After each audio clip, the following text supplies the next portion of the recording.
quand la musique est bonne. Non, non, non, non, non, ne vous inquiétez pas, je ne vais pas chanter. Salut, on se retrouve aujourd'hui pour la rubrique « La musique à notre service ». J'ai l'intention et j'ai le souhait surtout de partager avec vous quelques astuces, quelques clés pour voir comment vous pouvez aussi intégrer davantage la musique dans votre vie et comment vous y prendre pour qu'elle vous fasse le plus grand bien qui soit. La musique, c'est un sujet vaste et fascinant. Alors vous avez certainement l'habitude d'en écouter, peut-être pas assez souvent.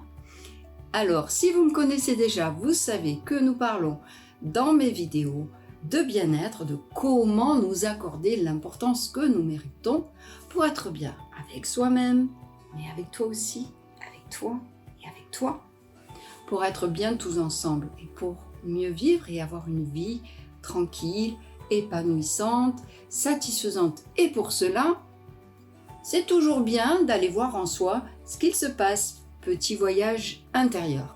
Mais sans attendre, parlons de quelle manière nous allons pouvoir l'utiliser pour l'intégrer dans notre vie et ce sera juste après ça.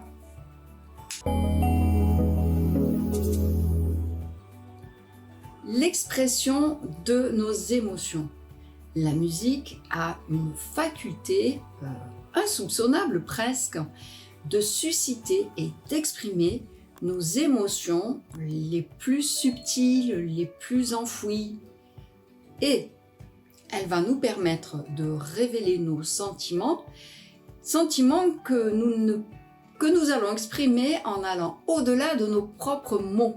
Alors là, je parle des mots que l'on écrit, immotés, mais très souvent aussi au-delà de nos mots, de nos douleurs. La musique est la connexion sociale. La musique est fédératrice. Voyez combien de gens se rassemblent pour aller écouter un concert ou même derrière nos écrans.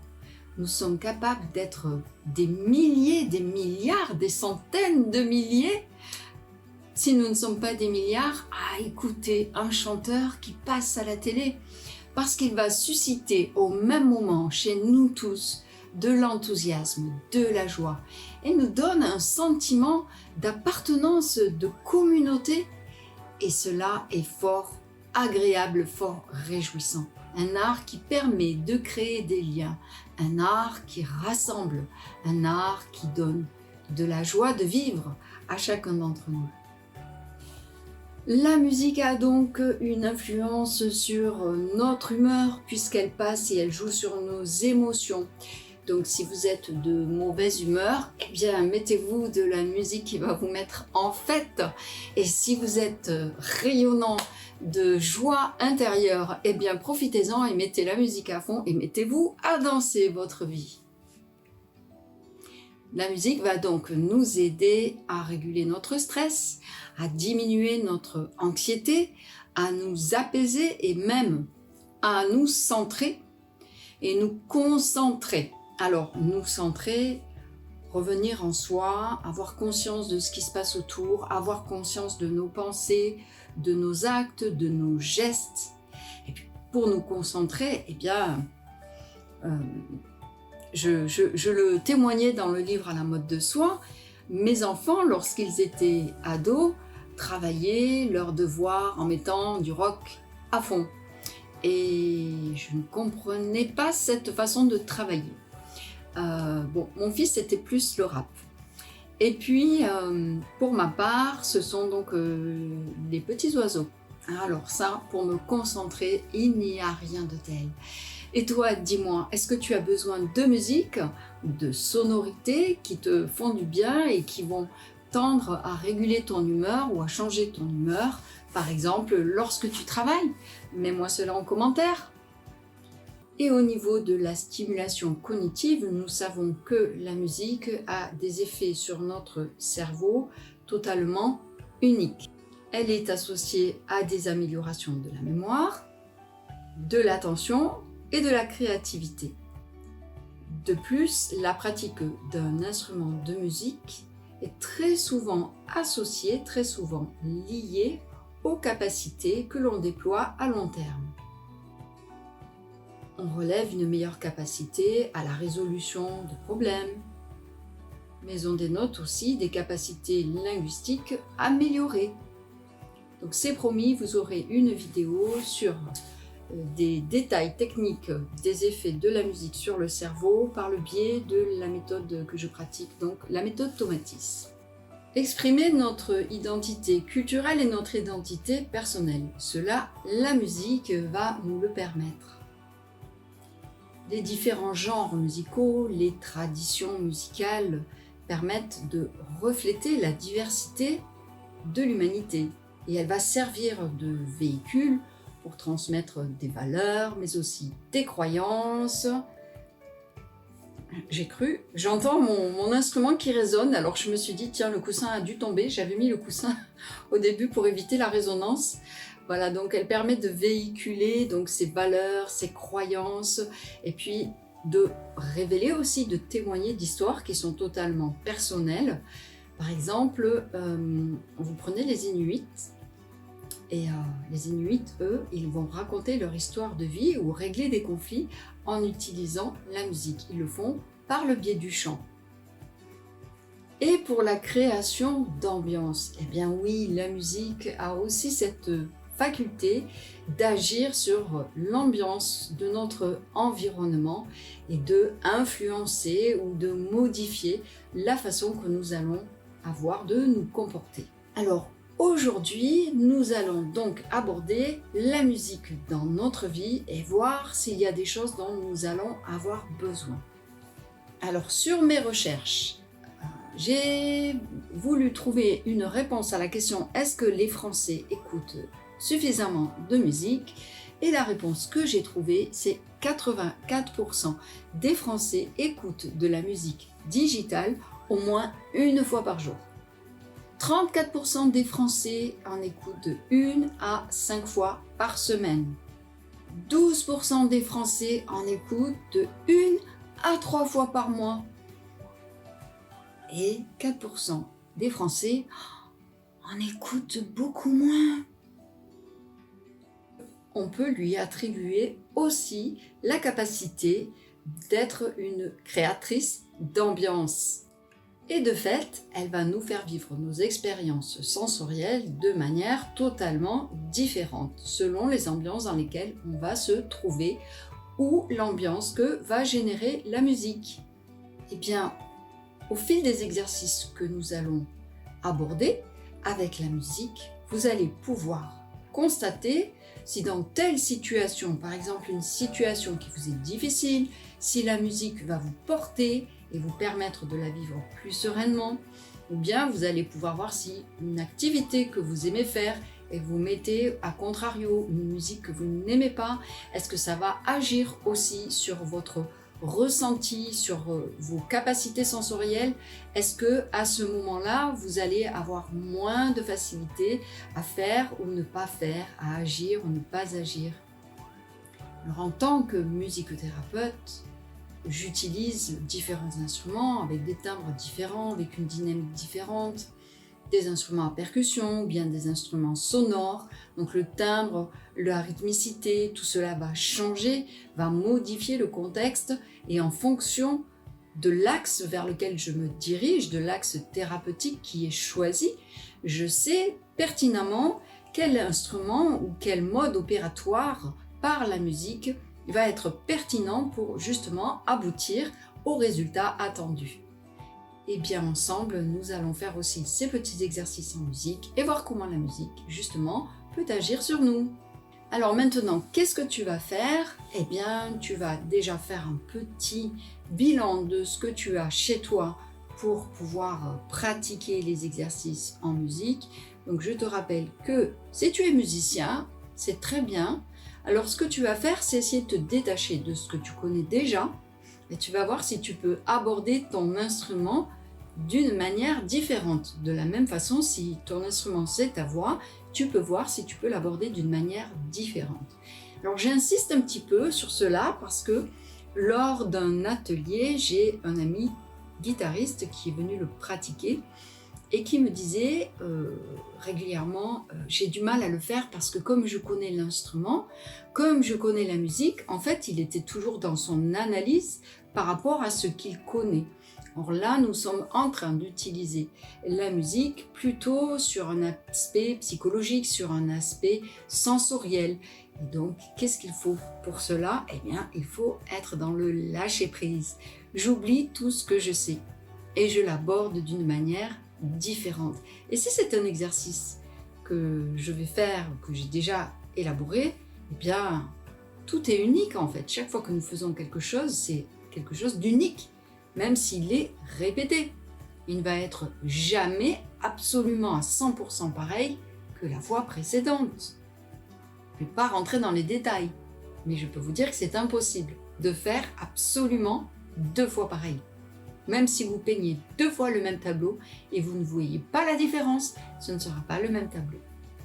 Alors, amis musiciens, acceptez d'être dans ce fameux lâcher-prise, oubliez tout ce que vous savez et vivez vos expériences musicales à fond. Comme si vous étiez profane, que vous ne connaissez rien à la musique et vous repartez de zéro.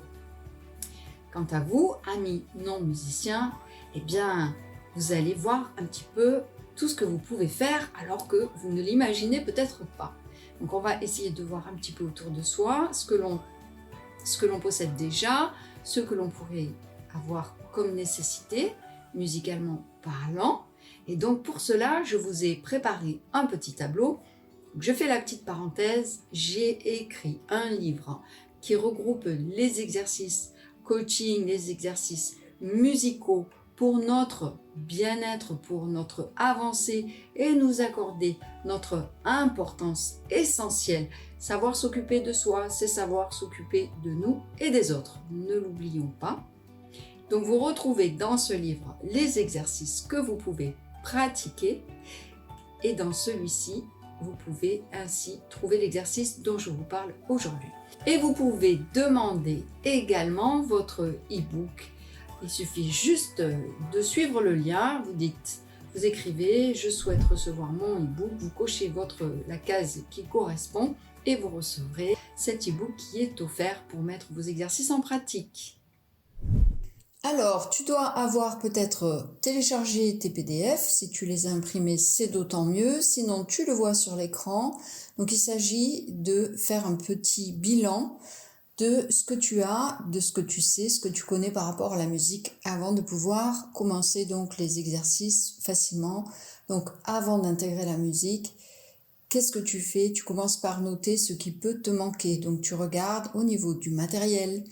Est-ce que tu as le casque? Qu'est-ce que tu as comme support audio? Avec quoi tu vas pouvoir l'écouter? As-tu des écouteurs? Est-ce que tu écoutes sur ton PC? Est-ce que tu écoutes sur ta télévision? Je ne sais pas. Par rapport aux finances, est-ce que tu as des choses à prévoir? Donc note-toi ce qu'il te faudrait, ce qu'il te manque, ce que tu peux te faire prêter ou les astuces que tu vas avoir s'il te manque quelque chose et tu trouves une solution adéquate, propice, facile que tu peux peut-être partager avec nous aussi. Tes connaissances en musique, eh bien, qu'est-ce que tu connais?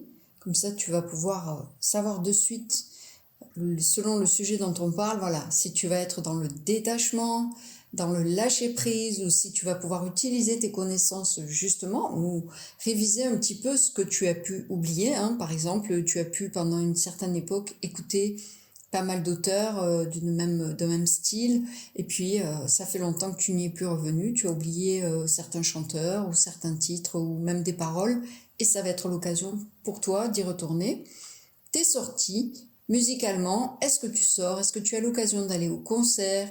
Est-ce que tu vas aux petites fêtes d'associations qui peuvent avoir lieu tout près de chez toi? Voilà, est-ce que tu as des amis pour sortir? Est-ce que tu es seul?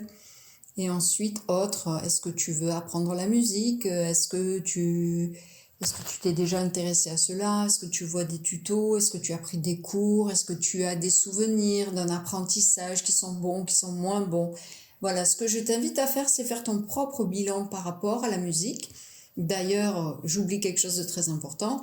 Est-ce que tu as déjà utilisé la musique à des fins de soins, à des fins thérapeutique, c'est-à-dire que même le bien-être, par exemple, pendant une semaine, tu te sens déprimé ou complètement ramolli, est-ce que tu t'es déjà dit, je vais me faire ma propre ordonnance et je me prescris tous les matins, je vais me mettre 5 minutes de musique ultra dynamique et puis une autre dose à midi et une autre dose le soir et je te garantis que tu ne risques pas d'overdose.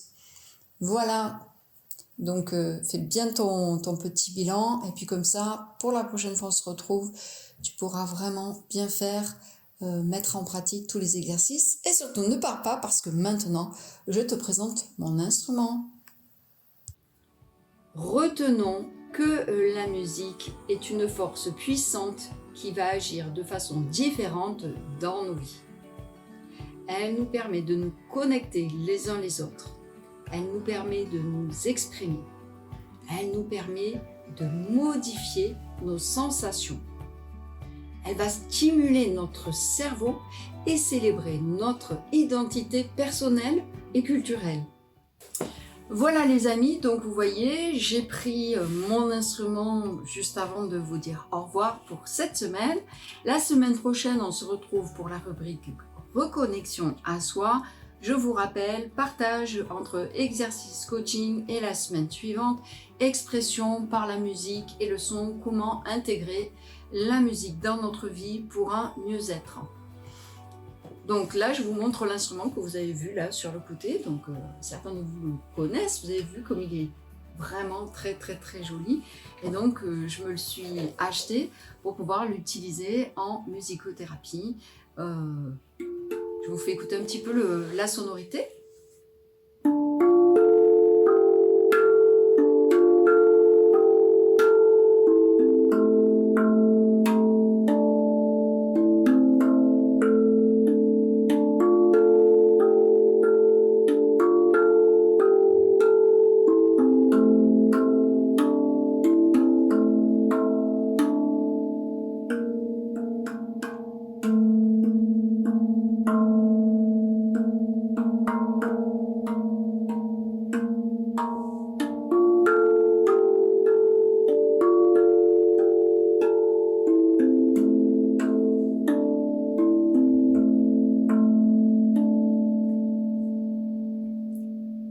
À bientôt!